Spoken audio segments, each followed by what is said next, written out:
இந்த நம்ம பாட்டுக்கு மாடு பிடிக்கிற மாதிரி கூட இப்படி தடவிக்கிட்டே கிடக்க முடியாது கூட 4 முழுக்க தடவினாலும் தான் இங்கே அவங்க பார்க்குறேன் பாருங்க. ஐயா வாங்க வாங்க தேய்ங்க வந்து நம்ம பாட்டுக்கு தேய்ச்சிக்கிட்டே இருந்தோம்டா விடிஞ்சு போயிடுறேன் இவங்க கூட வருங்க. எப்படி வந்துட்டாரா ஒட்டிட்டாரா உடம்ப கொண்டு வந்து அப்படியே தேய்க்க விடுவாருங்களா. அப்படி ஒவ்வொருத்தங்களும் ஒவ்வொரு மாதிரி குணத்துல நம்ம என்ன பண்றது, காலங்கள் வந்து எப்படி ஒரே மாதிரி இல்ல, பிரிய முடியாம வாழ்றது மாதிரி தான் அது. பாசமா இருப்பாங்க எல்லாரும். அர்த்தாடி ஒவ்வொரு நாள் நான் கண்ணீரே வடிச்சிருக்கேம்மா உன்ட சொல்றதுக்கு என்ன இவங்க நினைச்சு. அதாவது இப்ப நாள் ஓரளவுக்கு பரவாயில்லாம இருக்காங்கம்மா.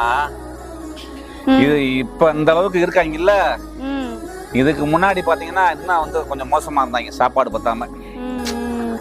மானு இவர் தான் நம்ம கொம்பை பிள்ளை, பழைய கொம்பை பிள்ளை.